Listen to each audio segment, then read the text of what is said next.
अंदर और आधा शरीर बाहर है।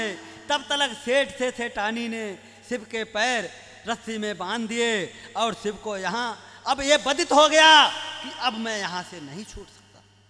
तब शिव रो रो कर अपने पिताजी से कहता है कि हे पिताजी, मैं यहाँ पे पकड़ा गया हूँ, अब मेरा यहाँ से प्राण बचना बहुत मुश्किल है।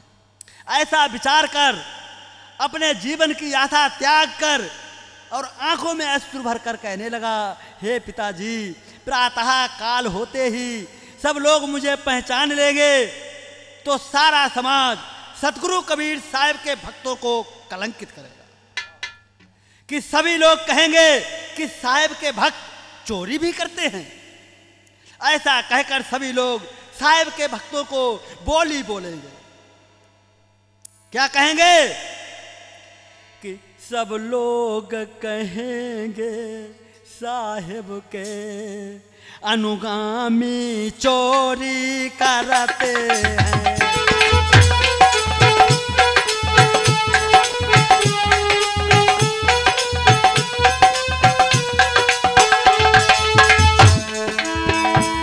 सब लोग कहेंगे साहब के अनुगामी चोरी करते हैं। सब भक्तों की निंदा होगी, सब भक्तों की निंदा होगी, इस निंदा से अब डरते हैं।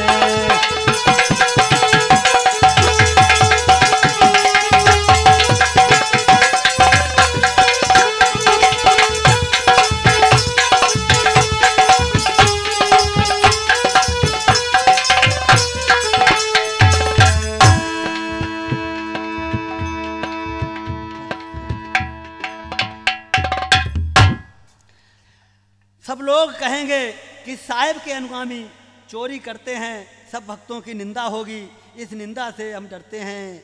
अब जा रहे प्राण, अब जा रहे प्राण, उड़ चिंता नहीं, अब मेरे प्राण चले जाएं, लेकिन साहब के भक्तों का जग में अपमान न। जय हो जय हो। शिव अपने पिता सम्मन से कहते हैं तब सब भक्तों की निंदा होगी, बस इसी निंदा से हम डरते हैं। इस प्रकार कहे शिव विचार करता है कि मेरे प्राण जा रहे हैं, इसकी मुझे तनिक भी चिंता नहीं है। मेरे प्राण अभी चले जाएं, लेकिन मेरे प्रति किसी भक्त का जग में अपमान ना हो पाए। इस प्रकार सोचकर अपने हृदय से निर्णय कर शिव अपने पिता से कहने लगा कि हे पिताजी, अतः आप अति शीघ्र से जल्दी से मेरी गर्दन से मेरे शीश को काटकर घर ले जाए। इस गर्दन से जब शीश अलग हो जावे,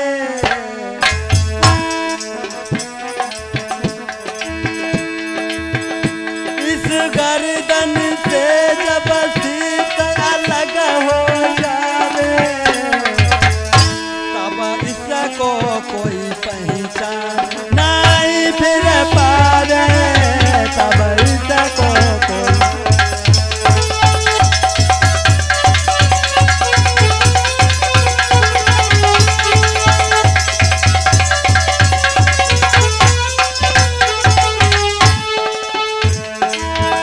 मेरे पिता आज आखिर हमारी भय न उड़ाना माता पितु से, अरो भय न उड़ाना माता पितु से, तब तक भई ख्वारी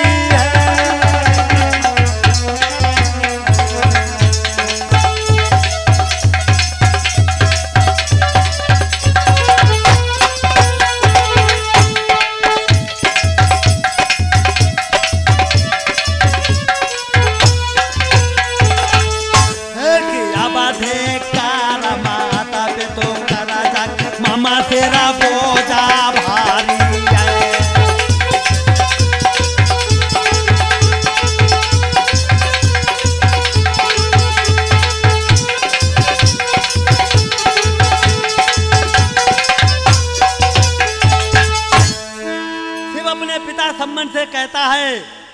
जब केवल धड़ ही रह जाएगा तब इसको कोई नहीं पहचान सकेगा। और शिव रो रो कर अपने मन में गलान कर अपने पिताजी से कहता है कि हे पिताजी, हमें खेद है मेरे को, जो कि मैं आपका व नेकी देवी जैसी माँ का दुख का कर्ज ना चुका था। तब तक इस तन को त्याग कर जा रहा हूँ। बस यही मेरी अंतरात्मा में खेद है। पिता माता पिता के सेवा रूप फल को मैं नहीं पा सका। अब किसी तरह का खो का पिता मत की गए।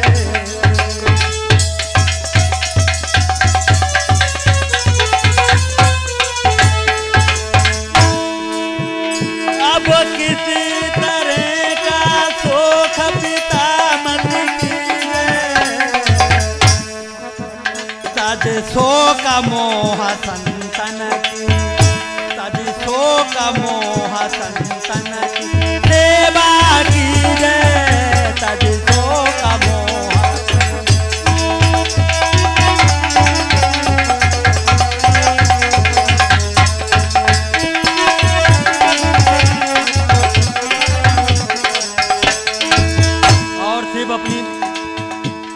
अपनी माता से अपने कहता है, क्या कहता है, रो रो कर आंखों में अश्रु हैं और शिव कह रहा है,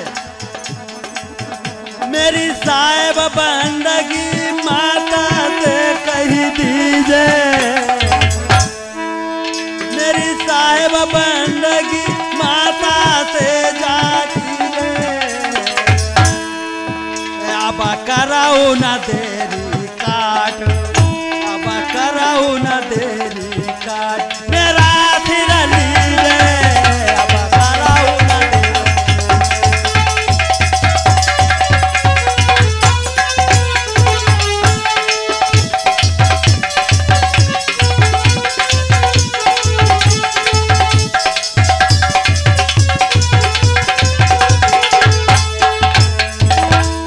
मेरे भ्रात पुत्र का वचन निभाया है,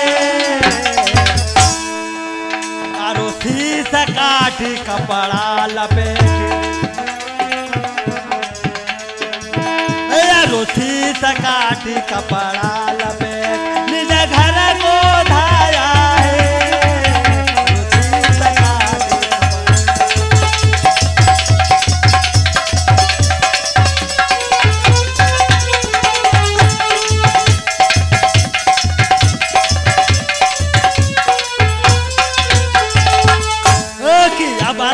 कपड़े से ढका का कोने में छिपाया है,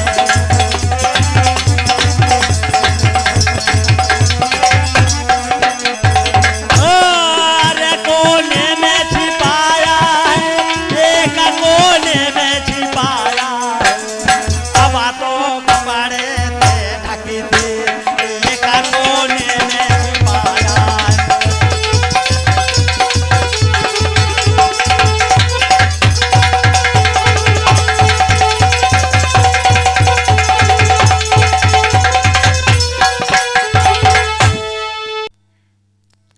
अब आगे का है बाल सुनो, कहे मैं पाल सुनो सब भाई।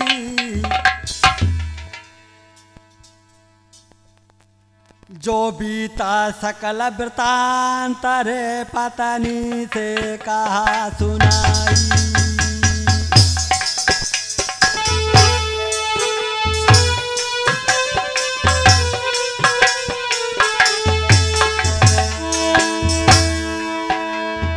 मोह शोक करी ख्याल तो मेरी गुर जाला ले पाका बनाई, ले पाका बनाई।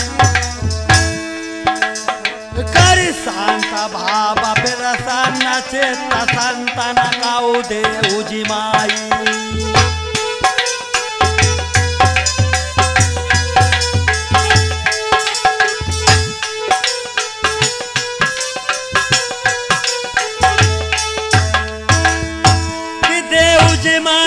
देऊ जी माई की देऊ जी माई ले देऊ जी माई, ओ कंसा शांत भाव फिर से नचित संतन कौ देहु निमाई।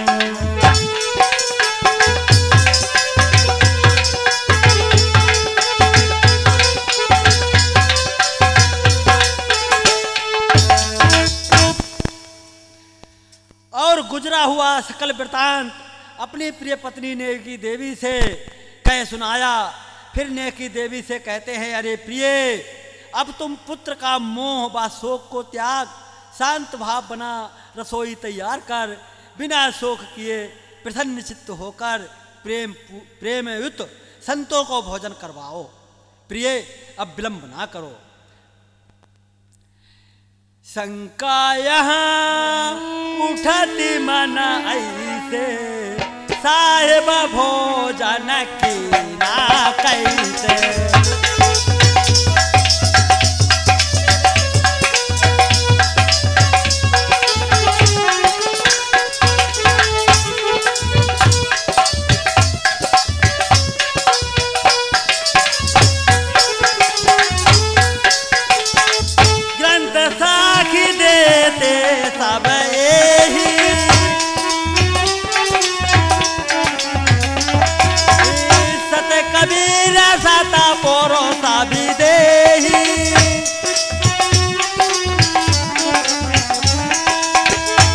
मुख सत कबीर बताया,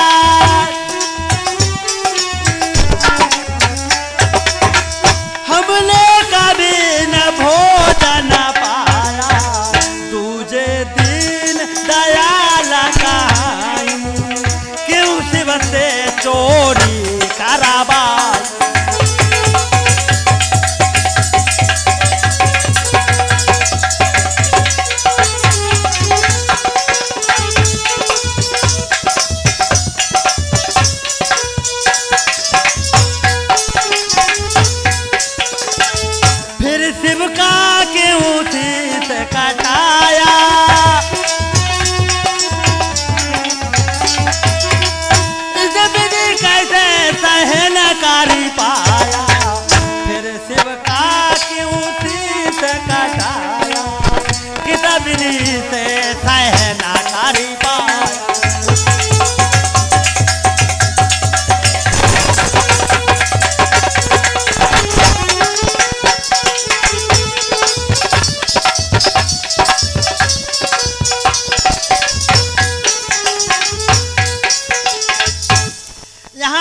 प्रश्न उपस्थित होता है कि सतगुरु कबीर साहब ने कभी भी भोजन नहीं किया है, क्योंकि सतगुरु कबीर साहब के सभी सदग्रंथ साक्षी दे रहे हैं कि सतगुरु कबीर साहब अजर अमर अचिंत अजन्मा अगम अगोचर अजय अभय और निर्भय दीनदयाल एवं सौम्य सत्पुरुष विधेयी हैं।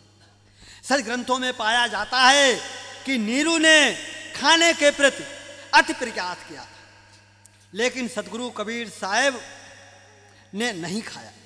द्वापर युग में रानी इंद्रमती ने भी भोजन पाने के लिए अति प्रयास किया था, लेकिन भोजन वहां भी नहीं पाया। दूसरी शंका होती है कि सतगुरु कबीर साहब दीनदयाल कहे जाते हैं, तो शिव से चोरी क्यों करवाई, फिर शीश क्यों कटवाया। सर्व सामर्थ्यवान सतगुरु कबीर साहब को यह सब कैसे सहन हुआ, और जब सर्व सामर्थ्यवान थे तो ऐसा अनर्थ कर्म क्यों करवाया। घर पर ही साहेब विराजमान, इच्छा से धन फिर क्यों न दिया।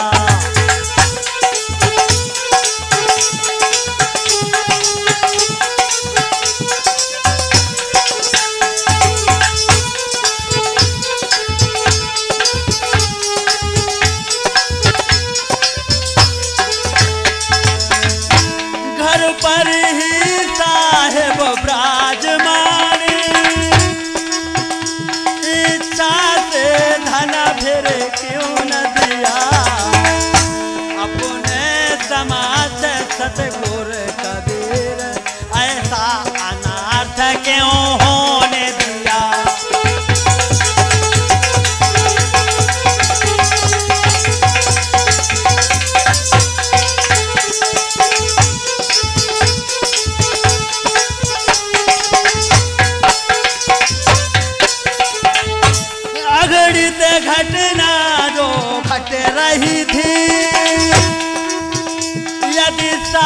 साहेब को मालूम होती।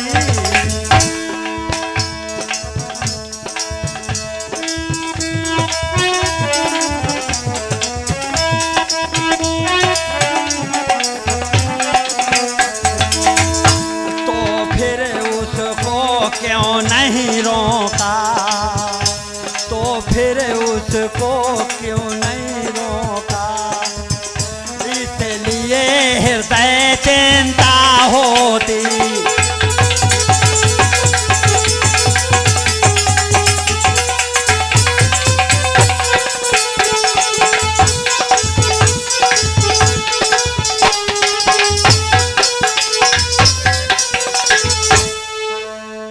शिव सम्मन के घर पर जो अनर्थ घटना घट रही थी, यदि सतगुरु कबीर साहब को विदित होती तो उन्होंने इसे रोका क्यों नहीं। साहब तो मौजूद थे, निज इच्छा से धन क्यों नहीं दिया एवं अपने समक्ष अपने वास्ते ऐसा अनर्थ क्यों होने दिया। ऐसी शंकाएं उपस्थित होती हैं। तो क्या है कि इस शंका के समाधान की यही कहानी है।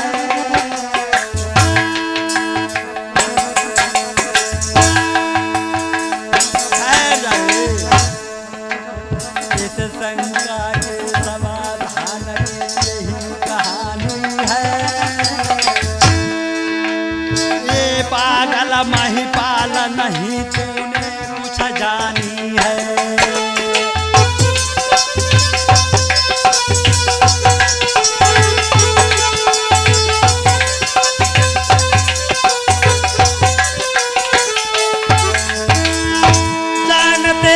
काफी बारे औ काल जाल को डाल जीव भवसागर से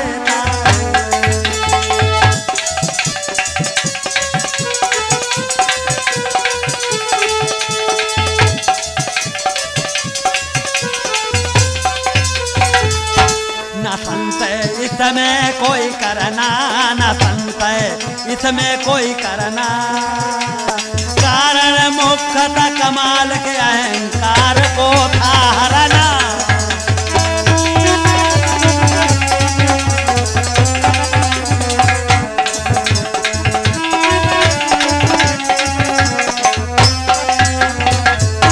गर्भवती उनको छाया था रे, गर्भवती उनको छाया था। मम सम दूजा भक्त न ऐसा मान समाया